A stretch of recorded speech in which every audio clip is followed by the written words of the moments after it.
హల్లెలూయా. పరిశుద్ధ గ్రంథం మాట చదువుకుందాం. రోమీయులకు రాసిన పత్రిక 8వ అధ్యాయము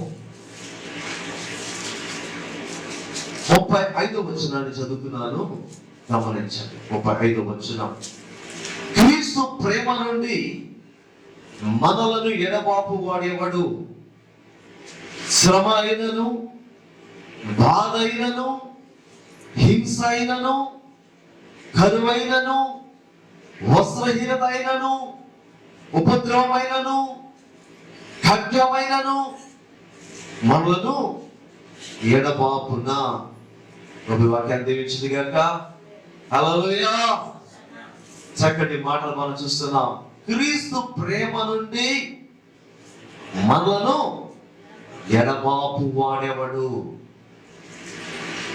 దేవుని ప్రేమ శాశ్వతమైనది, ఉన్నతమైనది, గొప్పది. దేవుని ప్రేమ పరిపూర్ణమైనది. దేవుని ప్రేమ ఎటువంటి స్వార్థం లేదు. దేవుని ప్రేమలో మోసం లేదు, దగ లేదు, కీర్తి లేదు. పూర్తిగా ఈ లోక ప్రేమకు భిన్నంగా ఉంటుంది దేవుని ప్రేమ. దేవుని ప్రేమని ఎవ్వరు కూడా పరిపూర్ణంగా వివరించలేదు. ఎందుకు అంటే మన జ్ఞానానికి మించిపోయింది దేవుని ప్రేమ. అందుకని అపోస్తలుడు పౌలు గారు ఒక మాట అంటారు, ప్రభు యొక్క ప్రేమ లోతు ఎత్తు గాని పొడవు వెడల్పు గాని మన ఎవరికి తెలీదు. అది తెలుసుకోవడానికి ప్రార్థన చేయాలి అంటున్నాడు. ప్రార్థన చేయగా దేవునితో సహవాసం చేయగా ఆయన ప్రేమను రోజు కొంత మనం తెలుసుకుంటూ ఉంటాం. కొంత తెలుసుకుంటే ఇంత ప్రేమిస్తున్నాడు అని అనిపిస్తుంది. కానీ పరిపూర్ణంగా తెలుసుకుంటే మీకు ఎలా ఉంటుందో ఆ అనుభూతి. కాబట్టి మన దేవుని యొక్క ప్రేమను మనందరం రుచి చూచాము. దేవుని ప్రేమను రుచి చూచాము కాబట్టి ఆ ప్రేమకు మనందరం కూడా ఆకర్షింపబడ్డాము. విషయంలో మనం చాలా ధన్యులు అనుకోవాలి. ఎందుకంటే లోక ప్రేమే నిజమైన ప్రేమని. ఆ ప్రేమలో చాలా మంది ఏమైపోతున్నారంటే, లోకంలో చాలా రకాల ప్రేమలు ఉన్నాయి. కేవలం ప్రేమికుల ప్రేమ మాత్రమే కాకుండా బంధువుల మధ్య ప్రేమ ఉంటుంది, తెలిసిన వారి మధ్య ప్రేమ ఉంటుంది, తోబుట్టువుల ప్రేమ ఉంటుంది, అన్నచెల్లిలో ప్రేమ ఉంటుంది, అక్కాతమ్ములో ప్రేమ ఉంటుంది. రకరకాల ప్రేమలు ఉన్నాయి. అన్ని ప్రేమలకు కూడా లోటు అనేది కనిపిస్తుంది. ఖచ్చితంగా ఆయా సందర్భాల్లో మనకు తెలిసిపోతుంది ఈ ప్రేమ పరిపూర్ణమైన ప్రేమ కాదు. లోకములో ఏ రకమైన ప్రేమ కూడా పరిపూర్ణమైన ప్రేమ కాదు అని ఒకరోజు మనకు అర్థమవుతుంది. అది అర్థం కాని వరకు అదో రకమైన పిచ్చిలో కొనసాగుతూ ఉంటాం. తెలియని అభిమానం, తెలియని ప్రేమ. అంటే ఇతరులను ప్రేమించకూడదు అని చెప్పట్లేదండి, అందరిని ప్రేమించమనేసి చెప్పాడు. కానీ ఆ ప్రేమ మనం ప్రేమించాలి, ఓకే. కానీ ఈ లోకములోని ప్రేమ అది పరిపూర్ణమైనది కాదు అని గ్రహించాలి. మనల్ని ఇతరులు ప్రేమించమనేసి చెప్పాడు. ఆ ప్రేమ ఎలా ఉండాలో కూడా వేసి చెప్పాడు. నేను మిమ్మల్ని ప్రేమించినట్టుగా. యేసుక్రీస్తు వారు ఏం చెప్పారు తెలుసా? లోకం ప్రేమించినది కాదు, నేను మిమ్మల్ని ఏ రీతిగా ప్రేమించానో మీరు, అంటే నా నామములో విశ్వాసించండి, మీరు అలా ప్రేమించండి అందరినీ అని చెప్పాడు. సో యేసయ్య మనల్ని ఏ రీతిగా ప్రేమించమన్నా దానికి ఒక అర్థం ఉంది, ఒక అవగాహన ఉంది, సరేనా?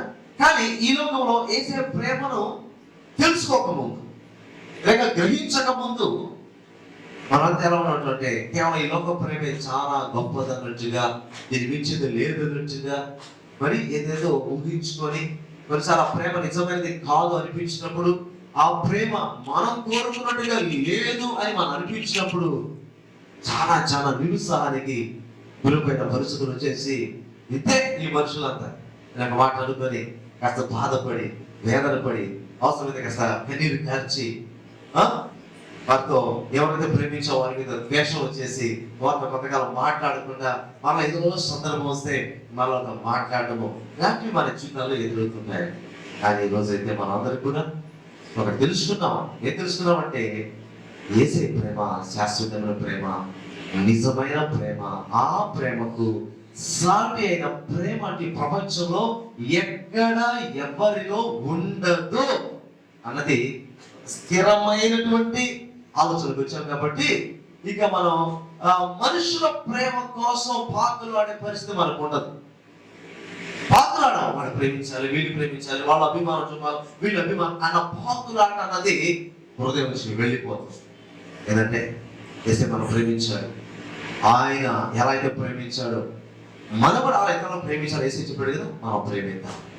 ఏసే ప్రేమతో ప్రేమిద్దాం, మానవ ప్రేమ కాదు. ఏసయ్య చూపిన ప్రేమ, ఏసయ్య చెప్పిన ప్రేమతో మన ఇతరులను ప్రేమించాలి అన్నటువంటి అనుభవానికి మనం ఇంకా ముందుకు కొనసాగాలి. ఇంకా పరిపూర్ణతలకు రాలేదు మనం, ఇంకా ఇంకా ఇంకా ముందుకి కొనసాగాలి. కాబట్టి ముందు ఏసైని బాగా ప్రేమించగలిగితే మనం మన ఇతరులను ప్రేమించి ఆటోమేటిక్ మనం నేర్చుకుంటాం. ఏడుంది ఏసై మీద ప్రేమ? ఆయనే బాగా ప్రేమిస్తున్నాడు మనల్ని. మన ప్రేమ రోజు రోజుకి తగ్గిపోతా ఉంటది.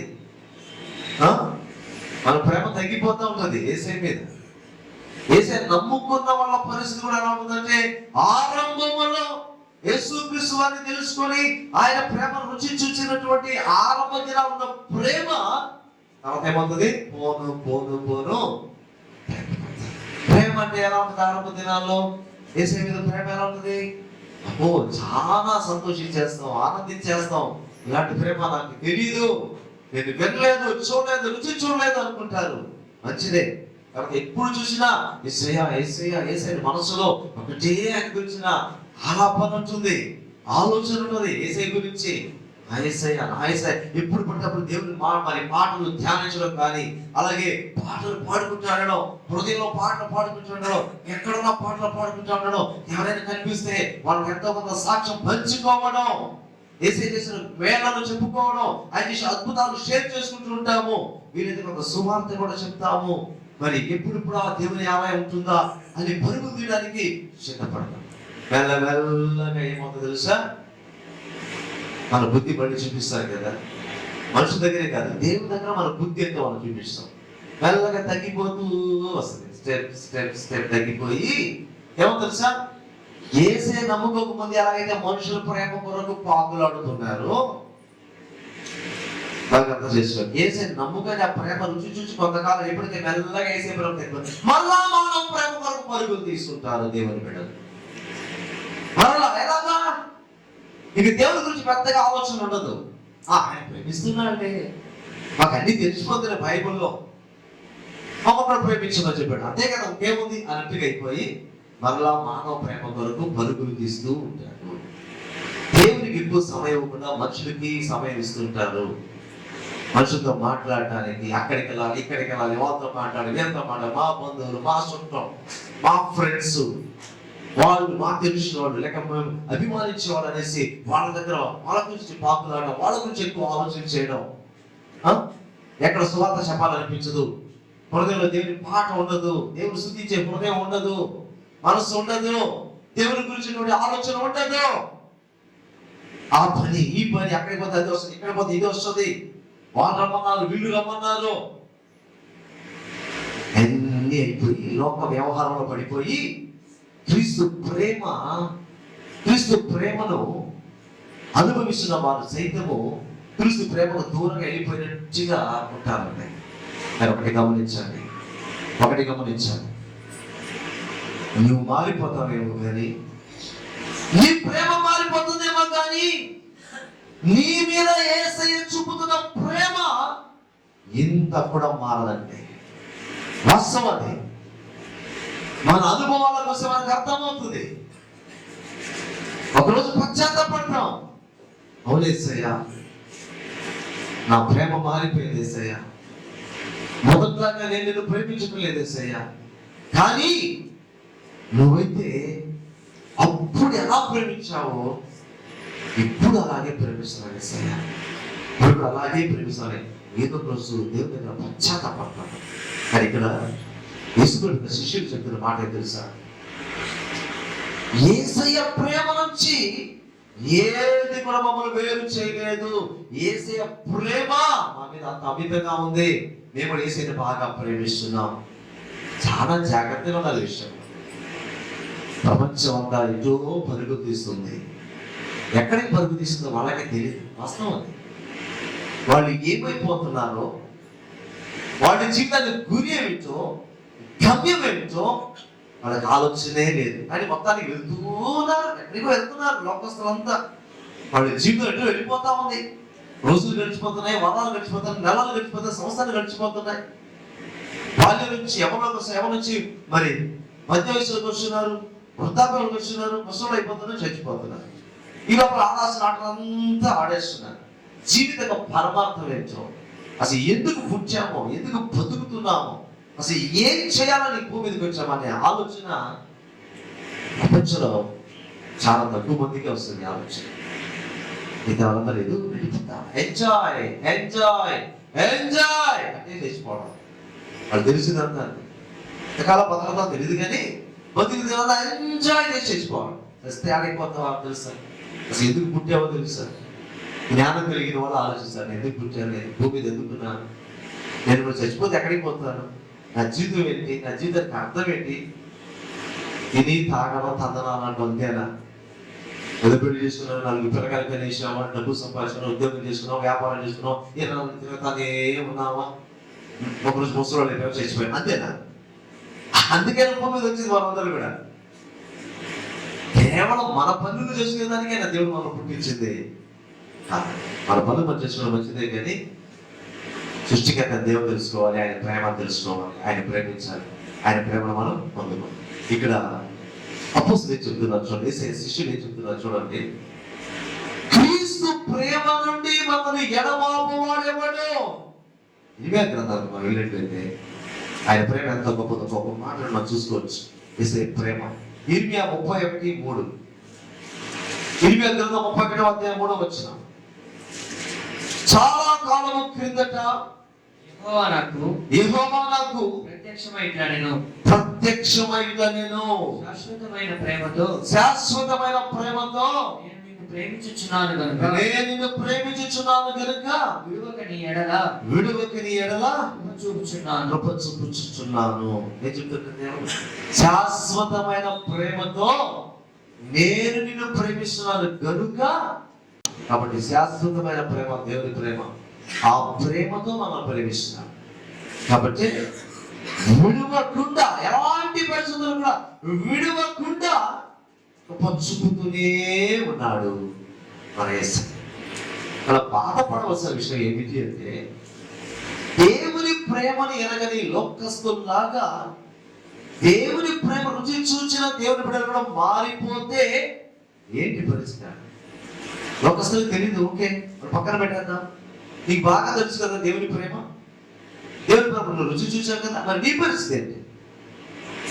నువ్వేం ఉత్తరిస్తున్నావు? వాళ్ళ సరే తెలియదు, తెలిసిన నువ్వేం ఉత్తరిస్తున్నావు, నువ్వేం చేస్తున్నావు? ఏం చేయట్లేదు. అంతసేపు నీ గురించి ఆలోచన, నీ కుటుంబం గురించి ఆలోచన, పక్కోళ్ళ గురించి కూడా ఆలోచించు, పక్కోళ్ళ పరిస్థితి కూడా ఆలోచించు. నేను నా కుటుంబం మంచిదే, ఆలోచించవద్దని చెప్పట్లే. వ్యక్తి తన గురించి ఆలోచించడం మంచిదే, తన కుటుంబం గురించి ఆలోచించడం బాధ్యత మంచిదే. పక్కన వాళ్ళ గురించి ఆలోచించు, ఎదుటి వారి గురించి కూడా ఆలోచించవా, ఎదుటి వాళ్ళ పరిస్థితి ఏంటో ఆలోచించవా. ఈనాటికి కూడా అలా ఉంటారండి కొంతమంది పరిస్థితి. నేను మేము ఎదుటి వాళ్ళ గురించి ఇంత ఆలోచన కూడా వాళ్ళ మనసులోకి రానే రాదు అని మనం అలా ఉండకూడదు. మన గురించి ఆలోచించాలి, మన కుటుంబం గురించి ఆలోచించాలి, ఇతరుల గురించి కూడా ఆలోచించాలి. మరి అన్నిటికన్నా ముఖ్యంగా దేవుని విషయమై నేను ఏం చేస్తున్నానా అని ఆలోచించాలి. నిజంగా దేవుని ప్రేమ కలిగిన వాడు. ఈరోజు పనికి మారిన వాటి కోసం ప్రజలు ఎంతగా ప్రయాసపడుతున్నారు లోక ప్రేమ కోసం. ప్రత్యేకించి ఈరోజు అందరికి తెలిసిందే కదా, కదా అందరికి తెలుస్తుండే. మా ఫిలిం అని చక్కగా చెప్పేశారు. పెళ్ళిన వాళ్ళకి బాగా, పెళ్ళైన వాళ్ళకి అసలు గుర్తుండదేమో. ఎందుకంటే మరి లోక ప్రేమలు పడిపోయి చాలా మంది దేవుని ప్రేమ తెలియక లోక ప్రేమలు పడి చివరికి తమ జీవితంలో భయంకరమైన నష్టాన్ని కొని తెచ్చుకునే రోజండి. ఎంతో మంది ప్రేమించుకుంటున్నారు, వాళ్ళందరూ పెళ్లిళ్ళు చేసుకుంటున్నారు. 100 జంటలో ఒక జంట కన్నా పెళ్లి అవుతుందా? ఒకవేళ జరిగినా కానీ వాళ్ళ జీవితాలు ఎలా ఉన్నాయి కూడా అర్థమవుతుంది. కాబట్టి అలా పనికి మాలిన వాడి కోసం క్రీస్తు ప్రేమను ఎరగక ఏదేదో ప్రేమ కోసం ప్రయాసపడి చివరికి జీవితం నాశనం చేసుకొని తలదించుకునే పరిస్థితి వచ్చి కుటుంబానికి అవమానం తీసుకునే పరిస్థితి తీసుకొస్తుంది ఈ యొక్క ప్రేమికుల దినం, వ్యాలంటైన్స్ డే. కొంతమంది మరి స్టేటస్ లో పెడుతున్నారు, దేవుని బిడ్డలు కూడా చాలా ఆశ్చర్యేసింది. Happy valentine's day in the name of Jesus Christ అంట. ఎంతో పట్టాలి వాళ్ళు శుభాకాంక్షలు అంట, యేసుక్రీస్తు నామములో అంట. వ్యాలంటైన్ డేకి యేసుక్రీస్తు ఆ ప్రేమకి ఈ ప్రేమకి తేడా తెలియని దేవుని బిడ్డల దెయ్యపు బిడ్డల వీళ్ళ అలా స్టేటస్ పెట్టేవాళ్ళ దెయ్యపు బిడ్డలు వీళ్ళు. ఆ వ్యాలంటైన్ ఎవడో వాడి ప్రేమ ఏంటి, యేసు ప్రేమ ఏంటి సమానమా? ఎంత ఉన్నతమైన ప్రేమతో యేసు ప్రేమిస్తే పరిగమన లోక ప్రేమతో కలిపేసి హ్యాపీ వ్యాలంటైన్స్ డే అని వదిలేయకూడదు. అక్కడ తన పోయేది the name of Jesus Christ అంట. ఒరే ఒరే ఒరే క్రీస్తు నామములో ఇది అని చెప్పేది. అంటే దేవుని బిడ్డ అంటే అన్నిటికీ వేసే నామం వాడుకోలుగా ఇది కూడా వాడుతున్నాం అంటే ఒక ఆనవాయితీ అయిపోయింది అనమాట. వేసే పేరు అన్నిటికీ ఉపయోగించుకోవడం ఒక అలవాటుగా మారిపోయి ఇంకా యేసు నామం నేను పొడుస్తున్నాను అని కష్టం పడుతున్నారేమో ఉంటుందా అంటే అట్లా అయిపోయింది అనమాట. చేసే ప్రతి పాపిష్టి పని కూడా వీళ్ళు ఎందుకు కాకుండా ఏసే నామాన్ని జోడించడం భయంకరమైన దెబ్బ తగ్గుతుంది. కాబట్టి ఈరోజు ప్రేమికుల దినం, మరి పాప ఆ తర్వాత ఏడ్చుకునే దినాలు అవుతాయి. వాళ్ళ దినాలంతా ఒకరోజు హ్యాపీగా ఉంటారు, ఆ తర్వాత భయంకరమైన పాపములు పడిపోయే రోజు కూడా ఈ రోజు. ఎందుకంటే ప్రేమ అలా పేరుతో కామంతో తిరుగుతుంటారు కాబట్టి మరి వారు వివాహం చేసుకోవాలి ఆ ఆలోచన పక్కన పెడితే ముందు వాళ్ళ కోరికలు, వాళ్ళ శరీర కోరికలు తీర్చుకునే ఉద్దేశంతో మరి ఏదేదో గిఫ్టులు చేసేసి రకరకాల మాటలు కథలు చెప్పేసేసి అమ్మాయికి అబ్బాయో లేక అబ్బాయికి అమ్మాయో కథలు చెప్పి నీకు ప్రేమ లేదా, ఇంతేనా, నా మీద నమ్మకం లేదా, ఇలాగా లొంగ తీసుకొని ఆ తర్వాత గుడ్ బై చెప్పేస్తే ఒక భాగం ఆడపిల్లలు దెబ్బతినేస్తే ఒక భాగం మగ పిల్లలు దెబ్బతింటారు. నిజంగా ప్రేమించే మగ పిల్లలు కలిగి ఉంటారు. అందరూ మనకు ఉంటారు కదా, సిన్సియర్గా ప్రేమించాలనుకుంటారు. సిన్సియర్గా ఎవరైతే ప్రేమిస్తారో దెబ్బతినేస్తారు ఖచ్చితంగా, జీవితాలు నాశనం అయిపోతాయి.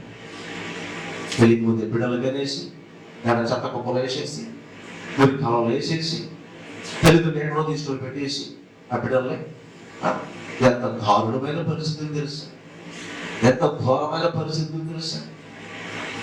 మా తెలిసిన కుటుంబంలో ఇలాగే జరిగింది. చిన్న వయసులో ఇలా జరిగితే వాళ్ళు ఎంత అమాయకంగా మాట్లాడుతారో తెలుసా. అమ్మాయికి పొట్ట పెద్దది అవుతా ఉందంటే గ్యాస్ట్రిక్ ప్రాబ్లం అనుకున్నారు. దేవుడు ఏంది అమ్మాయికి పొట్ట పెద్దది అవుతా ఉంది, పెట్ట పెద్దది అవుతా ఉంది, ఆ పాపంలో పడిన సంగతి వాళ్ళకు కూడా తెలియలేదంట. తీరా డాక్టర్ దగ్గర తీసుకెళ్తే అమ్మా నీ కూతురు ప్రెగ్నెంట్ అన్నారు. సరే ఏం చేయాలి, నాలుగు పుడితే అమ్మాయి నిజాలు చెప్పేసింది. ఆ తర్వాత ఏం చేయాలంటే ఏం చేయాలా, ఇంకా అబార్షన్ చేయడానికి కూడా కుదరదు, మీ కూతురు చచ్చిపోద్ది అబార్షన్ చేస్తే. ఇంతకాలం ఏం చేస్తున్నారు, అమ్మ తల్లికి తెలియదంట, వాళ్ళకి అమ్మమ్మకి తెలియదంట, ఏదో పట్టుకుపోతా ఉంది అనుకున్నాను. ఎంత అమాయకంగా మాట్లాడుతుందని కూడా నాకు తప్పకుండా కూతుర్ని తల్లిని అమ్మమ్మని అందరినీ పెట్టుకుంటారా, అంత అమాయకులు కాదు కదా. తర్వాత ఎక్కడికో ఒక ఊరికి తీసుకెళ్ళి నెవరు నీటి తన కాల్పోయింది తర్వాత ఆవిడని ఎవరికో అక్కడ వదిలేసి అదే హాస్పిటల్లో తీసుకొచ్చేసి ఏం వెరగనట్టు ఓ తలపాషలని తీసుకొచ్చి వాడికి పెళ్లి చేసేసి ఏం వెరగనట్టు చేసి ఆ పిల్లడు ఏమైపోవాలి. కూర్చున్న పిల్లడు కొన్ని సంవత్సరాలు మళ్ళీ మైకి బిడ్డలే శాపం తగలదా, ఆ బిడ్డ శాపం తల్లి మీదకి రాదా, మామయ్య కుటుంబం మీదకి రాదా. పాపంతో శరీర కోరికలతో బిడ్డలు కానీ చెత్త కుప్పల్లో పడేసే రోజా ఈ ప్రేమికుల రోజు. ఈ ప్రేమికుల రోజు మనం గౌరవించాలా, ప్రోత్సహించాలా, తల్లి తరవాలంట. ఒక్కొక్కరు ఎవడు పెట్టాడు కదా ఆ రోజునే. సహజంగా మనుషులు ప్రేమను పొందుతారు, అది వేరే విషయం అది. కానీ ఇది ఇలాంటి పెట్టడం ఏమవుతుందంటే ఈ దినాల్లో ఆడపిల్లలు కాలేజీలో అంట మంచి డ్రెస్ లేకపోయినా అవమానకరంగా ఫీల్ కాదంట, చదువు పెద్దగా రాకపోయినా పెద్ద అవమానంగా ఫీల్ కాదంట, మార్కులు పెద్దగా రాకపోయినా అవమానంగా ఫీల్ కాదంట, బాయ్ ఫ్రెండ్ లేకపోతే పెద్ద అవమానకరంగా ఫీల్ అవుతుంది. బాయ్ ఫ్రెండ్ లేదా అంటుందంటే ఇంకో అబ్బాయి, దానికోసం ఇంకొక అబ్బాయిని బాయ్ ఫ్రెండ్గా, అది పెద్ద అవమానం అంటే బాయ్ ఫ్రెండ్ లేకపోతే. నీకు బాయ్ ఫ్రెండ్కి లేదా అయ్యో ఎప్పుడు బైక్లో తిరగలా, అయ్యో ఇంకా చాలా నేర్చుకోవాలి. అయితే వాళ్ళు మాట విని పోతుంది కార్యక్రమం. ఓకే, సబ్జెక్టులోకి వచ్చేద్దాం. కానీ అలాంటి భయంకరమైన పరిస్థితుల్లో లోకం ఉంది. దేవుడు మన ఈ లోకం నుంచి ప్రత్యేకపరిచాడు, వేరుపరిచాడు. ఆయన ప్రేమను రుచి చూసే భాగ్యం దేవుడు మనకి ఇచ్చినాడు. ఆయన ప్రేమిస్తే మన జీవితం ఆశీర్వాదం కలుగుతుంది. మన జీవితం ప్రతి విషయంలో ఆయన మనకి మేలు చేస్తాడు, మంచిది. ఎందుకంటే ఆయన కానీ ప్రేమించగలిగితే నీ జీవితంలో అన్ని మంచిగానే, మంచి జీవిత భాగస్వాములు ఇస్తాడు, మంచి ఉద్యోగం ఇస్తాడు, మంచి వ్యాపారం ఇస్తాడు, మంచి సంపాదిస్తాడు. నువ్వు అడగకపోయినా అన్ని నీ జీవితంలో మేలుకరమైనవి. నీకు తెలియదు, అయినా నీకు మంచిది దేవుడు నీ దగ్గరకు వచ్చేటట్టు దేవుడు చేసేస్తాడు. ఎప్పుడంటే నువ్వు నిజంగా యేసుని ప్రేమించగలిగితే. ప్రేమించిన వాళ్ళకి చేయకుండా ఎట్లుంటాడు ఆయన? ఖచ్చితంగా చేస్తాడు.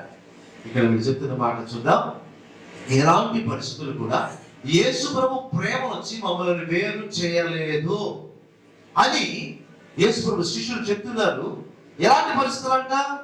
శ్రమ అయినను, బాధ అయినను, హింస అయినను, కరువైనను, వస్త్రహీనత అయినను, ఉపద్రవమైనను, ఇంకా ఖడ్గమైనను, మనులను ఎడబాపున. దేంట్లో నుంచి? యేసే ప్రేమ నుంచి వేరు చేయగలుగుతాయి. ఇవన్నీ కూడా ఇలా కూడా ఎన్నో పరిస్థితులు మన జీవితంలో ఎదురవుతుంటాయండి. దేవుని ప్రేమ నుంచి వేరు చేయడానికి కొన్ని పరిస్థితులు మన జీవితంలోకి వస్తుంటాయి. ఏంటి ఆ పరిస్థితులు చూస్తున్నాం? శ్రమలు వచ్చేస్తాయి. శ్రమ వచ్చిన మాత్రాన మన జీవితంలో యేసే ప్రేమ నుంచి ఆ శ్రమ మనం వేరు చేయలేదు. శ్రమలో యేసే పాదాలు పట్టుకుంటాం, కానీ ఆ శ్రమ అనుకుంటుంది యేసే వదిలేస్తారు, వీళ్ళు యేసే ప్రేమను వదిలేస్తారులే అది అనుకుంటుందేమో ఆ శ్రమ. కానీ ఆ శ్రమ అలిసిపోయి వెనకెళ్ళిపోవాలి. ఎందుకంటే యేసే ప్రేమ రుచి చూసిన వాడు శ్రమకు భయపడ్డు. యేసే చూసుకుంటాడు. శ్రమ ఓకే, యేసే చూసుకుంటాడు, విడిపిస్తాడు ఆయన, ధైర్యం. తర్వాత బాధ, రకరకాల బాధలు వస్తుంటాయి. చెప్పలేము ఎవరికి ఎలాంటి బాధలు వస్తాయి. చెప్పుకోలేని బాధలు, చెప్పగలిగిన బాధలు ఎన్నో ఉంటాయి ప్రతి మనిషికి. అలాంటి బాధలు కూడా అనుకుంటాయి. యేసే ప్రేమ చేతులు దూరం అయిపోతాడు. కానీ మనం అంటాము బాధలనేమి చేయలేవు. యేసే ప్రేమించినను కాసేపు బాధపడతానేమో, అంతేగాని యేసే ప్రేమ ఎలా వదులుకుంటాను? యేసే ప్రేమ నేను ఎలా వదులుకుంటాను? నాకు యేసే ప్రేమ కావాలంతే. హింస అయినను కొన్నిసార్లు హింసాత్మకమైన పరిస్థితులు కొంతమంది జీవితాలు ఎదుర్కొంటాయి. మన దేశంలో ఒకే ప్రజెంట్ పెద్ద ఇబ్బందికరమైన పరిస్థితి. ఇటు దక్షిణ ఇండియాలో, సౌత్ ఇండియాలో పెద్దగా మనకి తెలియదు, కానీ మన ఇండియాలోనే నార్త్ ఇండియా వైపు అయితే మరి యేసే నమ్ముకున్న ప్రజలకు చాలా చాలా కష్టాలు, వ్యతిరేకతలు, అవమానాలు ఎదుర్కొన్నాయి. సమాజంలో నుంచి కూడా వ్యతిరేకతలు, అవమానకరంగా మాట్లాడడం, తిట్టడము, లేకపోతే చెడ్డ మాట్లాడడము, లేకపోతే వాళ్ళ మీద అబద్ధంగా నిందలు వేయడము, లేకపోతే లేనిపోని అబద్ధము ఫేక్ కేసెస్ పెట్టడము, వాళ్ళని ఇరికించడము, జైల్లో పెట్టడము, కానీ వాంటెడ్గా చేసి ఇబ్బందులు పెడుతున్నారు. నార్త్ ఇండియాలో ఎక్కువ జరుగుతుంటాయి, మన సౌత్ ఇండియాలో అంతలే. కాబట్టి మనం మనిషి పరంగా ఎగురుతున్నాం. అక్కడ వాళ్ళంతా శ్రమలో కూడా ఏసయ్యా ఏసయ్యా, జైలు వేసినా కూడా ఏసయ్యా ఏసయ్యా నీ చిత్తం వేసయ్యా, ఎంతకాలం ఉంటే జైలు ఉంటాను వేశాను. ఇక్కడ మన చర్చికి రావడానికి కష్టం, వాళ్ళ జైల్లో కూడా దేవుని చూపిస్తున్నారు. ఇక్కడ మన చర్చికి వచ్చేసరికి తెల్లారిపోయింది కదా. ఓకే, తర్వాత ఇంకా అలాంటి శ్రమల్లో కూడా, అలాంటి హింసల్లో కూడా ఈ రోజే కాదు ఆ దినాలు వచ్చి కూడా ఎన్నో శ్రమలు ఎదుర్కొన్నారు. ఆ పరిస్థితుల్లో కూడా వారు ప్రభు ప్రేమ నుంచి వేరు కాలేదు. ఇంకా కరువు అయిన కొన్నిసార్లు దేవుని ప్రజల జీవితాలు కరువు నాటి పరిస్థితులు వస్తాయి. సింగిల్ రూపీ లేని పరిస్థితి వచ్చేస్తుంది. ఏం చేయాలో అర్థం కానీ అయోమయ పరిస్థితి అయిపోతుంది. కరువులో సైతం ఆ కరువు కూడా మనల్ని కొన్నిసార్లు ఇబ్బందికరంగా పరిస్థితులకు నడిపిస్తుంది. అలాంటి కరువు కూడా యేసే ప్రేమ నుంచి మనం వేరు. ఎందుకంటే కరువులో సైతము వర్షించి దేవుడిని యేసేమనుకున్నాడు. హల్లెలూయా. ఏమి సింగిల్ రూపీ లేకపోయినా కడుపు నిండా యేసే మనకు ఒకసారి భోజనం పెట్టేశారు. ఎవరో ఒకరి ద్వారా ఏదో ఒక సందర్భం ఆశ్చర్యం అయిపోతుంది. ఎలాగా అనుకున్నామే, నా యేసే చూసి ఎంత చక్కగా ఆహారం ఇచ్చాడు, ఎంత చక్కగా పోషించాడు. ఎన్నోసార్లు మన జీవితం అనుభవించుంటామని కదా. కరువై వస్త్రహీనం, కావాల్సినటువంటి వస్త్రాలు మన కొన్నిసార్లు ఉండదు, వేదనకరంగా వచ్చేది. వేస్తూ ఒంటి మీద వేసుకుని తప్ప ఏమడదు. కొన్నిసార్లు దాన్ని తీసుకున్నాం, అందుకున్నాం, వాళ్ళు వేసుకున్నాం. అలాంటి పరిస్థితులు కొంతమంది. మనం ఎవరికి అలాంటి పరిస్థితులు ఏమనుకుంటే దేవుని కృపణ వల్ల మరి సరైన వస్త్రాలు లేక ఒక 2 జతలు పెట్టుకుని దాంతోనే మరి 2-3 సంవత్సరాలు చేసేసరికి అవి ఊసిపోయి చినిగిపోయి ఏదైనా మీటింగ్ వెళ్ళాలన్నా బాధాకరంగా ఉండేది నాకు.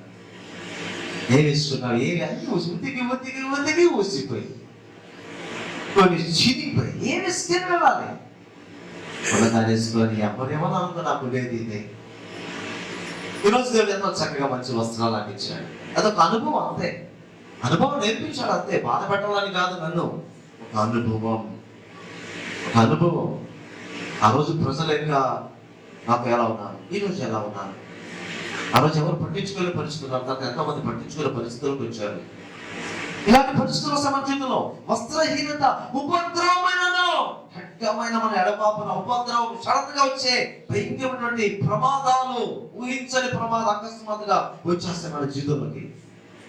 ఆ ప్రమాదం నుంచి కూడా యేసయ్య మనం తప్పిస్తాడు. అంతేగాని ప్రభు ప్రేమ నుంచి ప్రమాదం మన ఉపద్రవము వేరు చేయలేదు. ఖడ్గమైనను, ఆఖరికి ఖడ్గమే మన మీదకి వచ్చిన యేసయ్య ప్రేమ చోట పాపం లేదు. తర్వాత మరొక విషయాలు కూడా చెప్తున్నారండి. 37వ వచనం చూస్తే ఇంకా ఆస్తలోకి చెప్తున్నారు. యేసయ్య ప్రేమ నుంచి ఇంకా ఏదేదైతే వేరు చేయలేదో, ఇంకా అసలు డెప్త్ ఇప్పుడు చెప్పింది ఒకటైతే ఇది ఇంకా తీవ్రంగా ఉంటుంది. ఇవి కూడా యేసయ్య ప్రేమ నుంచి మనల్ని వేరు చేయలేదు. ఏంటది? మరణమే వచ్చిన యేసయ్య ప్రేమ నుంచి వేరు చేయలేదు. ఎందుకంటే బతికున్నప్పుడు యేసయ్య నాకు ఉన్నాడు, ఆయన ప్రేమ అనుభవించిన. మరణం వచ్చిందా, చచ్చిపోతాను కదా, చనిపోయిన తర్వాత నా శరీరం ఆత్మ బయటకు వస్తుంది కదా, అప్పుడు కూడా యేసయ్య నాకు ఉంటాడు. హల్లెలూయా. మరణానికి ముందు యేసయ్యతో ఉంటాడు, మరణం తర్వాత యేసయ్యతో ఉంటాడు. మధ్యలో మరణం ఏం చేస్తుంది నన్ను? మరణం నన్ను వేరు చేయలేదు. యేసయ్య ప్రేమ నుంచి అంత ధైర్యం వస్తుందండి. నిజంగా యేసయ్య ప్రేమించే వాళ్ళకి వస్తుంది ఈ ధైర్యం. మరణం అనడానికి భయం ఉండదు. ఆ తర్వాత మరణమైనను జీవమైనను, ప్రతికూల దినాల్లో కూడా, ఈ బ్రతుకు కూడా కొన్నిసార్లు యేసయ్య నుంచి వేరు చేసే ప్రమాదం ఉందన్న. జీవం కూడా బ్రతికే దినాలు కూడా కొన్నిసార్లు యేసయ్యను దూరం చేసే పరిస్థితులు తీసుకొస్తాయి. అది కూడా నన్ను వేరు చేయలేదు. తర్వాత దేవదూతలైనను యేసయ్య ప్రేమ నుంచి నన్ను వేరు చేయలేరు. ఇంకా ప్రధానులైనను, ఉన్నవైనను, రాబోవైనను, అధికారులైనను, ఎత్తైనను, లోతైనను, సృష్టింపబడిన మరి ఏదైనాను మన ప్రభువైన యేసునందలి దేవుని ప్రేమ నుండి మన ఎడబాప నేరమని రూఢిగా నమ్ముచున్నా. చూసారా? ప్రధానమైన, ఉన్నవైన, ప్రస్తుతం ఉన్నది కానీ, రాబోయేది కానీ, దేవదూతలు కానీ, ఈ లోకసభ అధికారులు కానీ, ఎత్తుగా ఉండేవి కానీ, లోతుగా ఉండేవి కానీ, అంటే ఎలాంటి పరిస్థితులు కానీ, ఏది కూడా ఎత్తైననే ఉన్నతమైన స్థితి, సంపన్న స్థితి, లోతు అంటే దరిద్ర స్థితి కానీ, లేక సంపన్న స్థితి కానీ, ఆ సంపన్న స్థితి కూడా యేసయ్య ప్రేమ వేరు చేయలేదు. దరిద్ర స్థితి వచ్చినా కూడా యేసయ్య ప్రేమ నుంచి నన్ను వేరు చేయలేదు. కాబట్టి ఇవన్నీ కూడా యేసయ్య ప్రేమను బాగా అనుభవించి, రుచి చూచి, యేసయ్య ప్రేమలో వేరు పారిపోయిందన్నమాట. భూమిలోకి ఒక చెట్టు పెట్టినప్పుడు ఆ చెట్టుకు వేరు ఎలా లోతుగా వెళ్ళిపోతుందో, అలాగా క్రీస్తు యొక్క ప్రేమ మనలోకి, మన ప్రేమ క్రీస్తులోకి వెళ్ళిపోయినప్పుడు, ఒకరి పట్ల సరైనటువంటి ప్రేమ ఉన్నప్పుడు ఏమవుతుంది తెలుసా? ఇలాంటి ఎన్ని రకాల పరిస్థితులు వచ్చినా, ఈ లిస్ట్ లో ఉన్నవి కావచ్చు, ఈ లిస్ట్ లో లేనివి కూడా మన జీవితంలోకి రావచ్చు, అవి కూడా యేసయ్య ప్రేమ నుంచి మనల్ని వేరు చేయలేదు. హల్లెలూయా. వాటి లోతైన అనుభవాలు కూడా ఆ దినాల్లో యేసయ్య శిష్యులు ఉన్నారు, విశ్వాసులు ఉన్నారు. ఆ తర్వాత దినాలు లేదని చెప్పట్లేదు, ఉన్నారండి, ఎంతో మంది ఉన్నారండి యేసయ్యని నిజంగా ప్రేమించిన వాళ్ళు, యేసయ్య ప్రేమను అనుభవించిన వాళ్ళు. కాకపోతే అన్నింటిలో కల్తీ వచ్చేసినట్టుగా, లోక ప్రేమలో కల్తీ వచ్చేసినట్టుగా, దేవుని ప్రజల ప్రేమలో కూడా కల్తీ అనేది ఆటోమేటిక్ గా వచ్చేస్తుంది. నిజమైన ప్రేమ కాకుండా కల్తీ ప్రేమతో ఉన్న దేవుని ప్రజలు కూడా ఉంటారు. కాబట్టి మనమే చాలా జాగ్రత్తగా ఉండాలండి. దేవుని ప్రేమను చెబుతూ మోసం చేసే దేవుని బిడ్డలు ఉన్నారు తెలుసా? దేవుని ప్రేమ బలే చెప్తారు, ప్రేమించినట్టుగా నటిస్తారు, ఆఖరికి పెద్ద నష్టంలో తీసుకెళ్ళిపోతారు. కొన్ని సంవత్సరాల క్రితం దూర ప్రాంతం నుంచి ఒక భార్య భర్త, ఒక దంపతులు నెల్లూరు వచ్చి చేరారండి. ఇంకొక సంఘానికి వాళ్ళు వెళ్ళేవాళ్ళు. అప్పుడు మన చర్చి లేదు. వాళ్ళు ఏం చెప్పారంటే, మేము యేసయ్యని నమ్ముకున్నామండి. ఆ చర్చిలోకి వచ్చి వాళ్ళే పరిచయం చేస్తున్నారు భార్యాభర్తలు. యేసయ్యని నమ్ముకున్నాము, మా ఇంట్లో ఎవరు నమ్ముకోలేదు, మమ్మల్ని వెలివేశారు, మాకు ఏమి ఇక్కడ సంపాదన లేదు, అంటే కట్టుబడులతో చేసాం ఈ ఊరికి, మీరే మమ్మల్ని ఆదుకుంటే ఆ సంఘస్థులు అందరూ కూడా అయ్యో అవునా, యేసయ్య ప్రేమ కోసం, యేసయ్య కోసం మీ వాళ్ళందరినీ విడిచేసి వచ్చేసారా, మీరు బాధపడటని అందరూ కూడా అలా ఏదో ఒక హెల్ప్ చేస్తూ వస్తున్నారు. అతను ఒక పని చూపించారు, అతను ఏదో వచ్చిన పని చేసుకుంటున్నాడు. సరేనా, వాళ్ళు ఎలాగో జరిగిపోతుంది. కొద్ది రోజులు బాగా నమ్మకంగా ఉన్నారు. ఒకరు సడన్ గా వచ్చి చెప్తున్నారు, అందరితో పరిచయాలు ఏర్పాటు చేసుకున్నారు. బ్రదర్ సిస్టర్ బ్రదర్ అని అందరితో బాగా పరిచయాలు ఏర్పాటు చేసుకున్నారు. కొద్ది రోజుల తర్వాత వాళ్ళు అన్నారు, ఈ విధంగా మా బంధువులు పెళ్ళింది, మా ఊరికి వెళ్ళాలి అన్నారు. అవునా, సరే బయసుకండి, మేము వెళ్ళాలంటే ఏం బాగా సంపన్నులండి, మరి వెళ్ళాలంటే మా దగ్గర ఏం కనీసం పట్టు చీర కూడా లేదు, ఒక చిన్న నగ కూడా లేదంట అన్న. అలా అనుకుంటా ఉంటే ఇద్దరు వీళ్ళు సంఘస్థులకు అయ్యాయి బాగా నమ్మకం చేసింది కదా, వెళ్ళేదాన్ని ఒక నేను పట్టు చేస్తా, వెళ్ళు అమ్మా చెల్లెమ్మ అదో నెక్లెస్ ఇస్తా, వేసుకెళ్ళానమ్మా కలిసి బాగా నమ్మకం వచ్చి ఎవరికి అవసరాన్ని బాగా ఇచ్చారు, డబ్బులు ఇచ్చారు, వస్తువులు ఇచ్చారు. అంటే మళ్ళీ వస్తారు, తిరిగిస్తారు కదా అనేసి వెళ్ళాను. అంతే, తిరిగి రాలా. ఇంకా ఇంట్లో ఏముంటాయి, తలుపు పెట్టి చూస్తే ఏం లేదు, 4 షాపులు, 4 బుర్చులు. క్రీస్తు ప్రేమ చెప్పి మోసం చేసేవాళ్ళు అంటారు. చాలా జాగ్రత్తగా ఉంటారు. దేవుని ప్రేమ అంటే శుద్ధంగా గుండు చేసేస్తారు. జాగ్రత్తగా ఉండాలి. కాబట్టి మనం చెయ్యాలి, మ్యాక్సిమం చేయాలి, దేవుని ప్రేమను చేయాలి, వివేకం కలిగి ఉండాలి. సరేనా, కాబట్టి మనం నష్టమైనట్టుగా మాత్రం చేసుకోకూడదు. ప్రేమలో వివేకం, జ్ఞానం ఉండాలి. కాబట్టి ఈ దినాల్లో బాగా తీయగా మాట్లాడితే ఎట్లయిపోతారంటే అట్లా అయిపోయే రోజులే. కాబట్టి లోకస్తులు అంటే మనం ఈజీగా గుర్తించవచ్చు. ఎవరినైనా వీళ్ళు మరి మోసం చేస్తారేమో, వీళ్ళు లోకస్తులు మోసం చేస్తారేమో అనుకోవచ్చు, గుర్తుపట్టవచ్చు. కానీ దేవుని నమ్ముకున్నామని చెప్పి విశ్వాసులను చెప్పుకుంటూ, లేదా దేవుని సేవకులు అని చెప్పుకుంటూ తీయని మాటలు మాట్లాడి శుద్ధంగా గుర్తు చేసేవాళ్ళు ఎంతోమంది. ఒకసారి మేము ఇంట్లో దేవునికి పాటలు పెట్టుకుంటున్నాం, విశ్వాసంలో ఉన్న దినాలు. బయటికి రోడ్లోకి వినిపిస్తుంది పాటలు. ఒక అతను నేరుగా బయటకు వచ్చాడు, తలుపు తెచ్చాడు. ఎవరు తెలియదు, ప్రైజ్ ది లార్డ్ బ్రదర్ అన్నాడు. ప్రైజ్ ది లార్డ్, మీరెవరో నాకు తెలియదు అండి. నేనెవరో మీకు తెలియదు, కానీ మీరు పాటలు పెడుతుంటే మీకు అర్థం విన్నాను, చాలా చక్కటి పాటలు, మీరు వేసి నమ్ముకున్నారా, ఎట్లా నమ్ముకున్నారు, ఏంటి అది ఇది.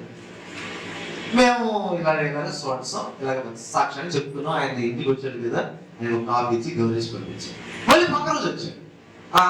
చిన్న పని మీద ఎందుకు వచ్చాను నాన్న, ఏంటి నాకు 5,000 కావాలి, నాకు రాగానే నీకు ఇచ్చేస్తాను.